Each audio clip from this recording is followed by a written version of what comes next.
Hello everyone. Today we are going to be looking at something very interesting, very important yet neglected, and that is polychlorinated biphenyls, also known as PCBs.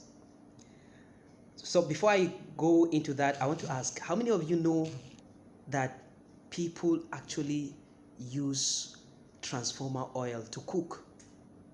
Yes, I mean in the place of the vegetable oil or groundnut oil. People use transformer oil in cooking. That is an established research. Especially roadside vendors use transformer oil to fry akara or bean cake, to fry yam, fry plantain, fry fish, fry chicken, and all these things you just eat and enjoy and feel on top of the world. I'm not saying this to scare you, but this is an established fact. So today we are going to be considering something very important, because I know this is festive period and a lot of you are going to be buying cooking oil, vegetable oils for a lot of applications, especially in this period. So let's talk about this timely issue. Now, before we even go into the transformer thing, let's talk about polychlorinated biphenyls.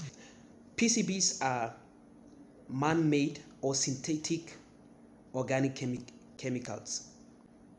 They have two benzene rings and from the word phenyl, right? And the hydrogen atom there is replaced with a chlorine and so on. We can go deep into that.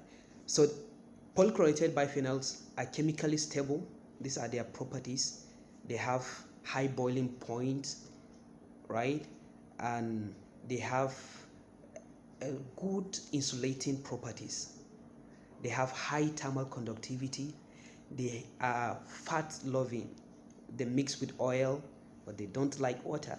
Water no get enemy, but in this case, these ones, they don't like water. So by implication, it is easy for you to find them in breast milk of humans. Yes, because they are fat loving. So they are also carcinogenic. Polychlorinated biphenyls are cancer causing agents. We'll come and talk about a lot of them later. Another thing is they are non-biodegradable. That means they persist in the environment. So you can imagine what happens if they find themselves into your body. They stay for a long time. Microorganisms find it very difficult to digest them, right? And they have the ability to disrupt the endocrine system. They have the ability to disrupt the immune system, the reproductive system, and a lot of the body systems. Is that okay? So they have a lot of properties and a lot of side effects. Apart from that, they also biomagnify along food chain. For instance, if little fishes get incorporated with polychlorinated biphenyls, it gets magnified when bigger fishes eat them, right? You know, those smaller fishes will eat planktons and continuously like that. So you feeling a big boy, you eat 3-5 fishes, and if these fishes have these harmful chemicals, you end up accumulating all their individual concentrations into your own body. So that is another thing about them, right? So let's even go into why are they used. Knowing all these things, why do people use them? I have said many of their good properties. For instance, in the power sector, they are used as coolants because of their insulating properties.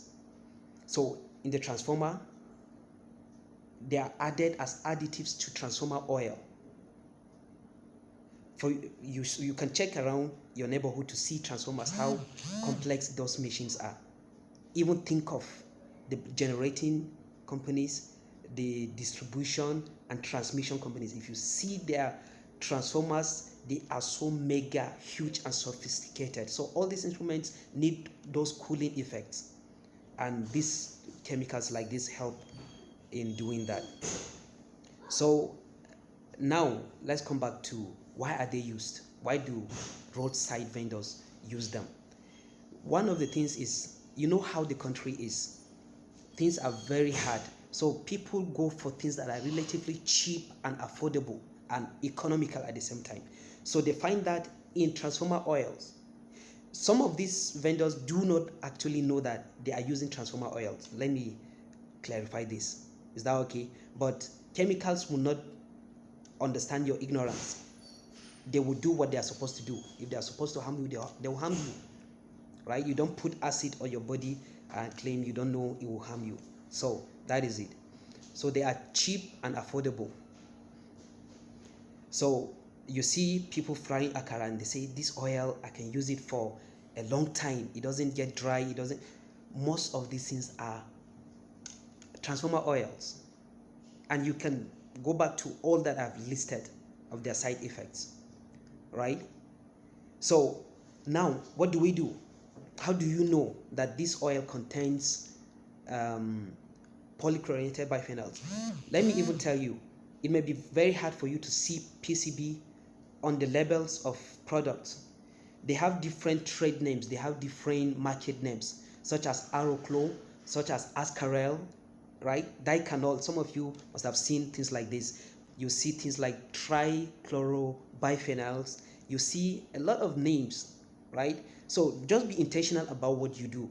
Check labels, check components, check everything that you are eating. Anything you don't understand, you can search it. The world is at your fingertips now. So that is it. Another thing to do is, it is better you use oil, branded vegetable oils, instead of buying all these black market roadside vegetable oils.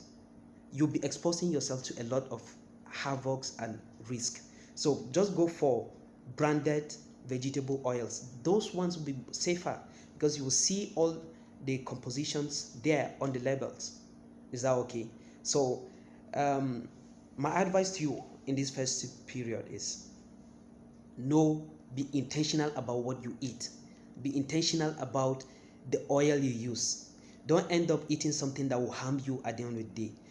One day you will just wake up and you have broken down. You wonder, what did you do yesterday? They are the result of those little things that we keep ignoring, those things that we keep seeing, those things we use that because of the little importance they have, we ignore their side effects, and one day they will just manifest. So be intentional about what you do, intentional about what you eat, intentional about everything, and most importantly, take care of yourself. Your health is very important. If you find this video very important and very helpful, kindly share so that others also will get this information. Thank you so much. Look forward for more videos. We'll be discussing a lot that in relation to your health. Next time I will be discussing about persistent organic pollutants generally, and we'll have a lot of time to spend on that.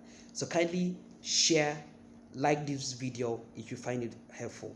Thank you and God bless. See you next time.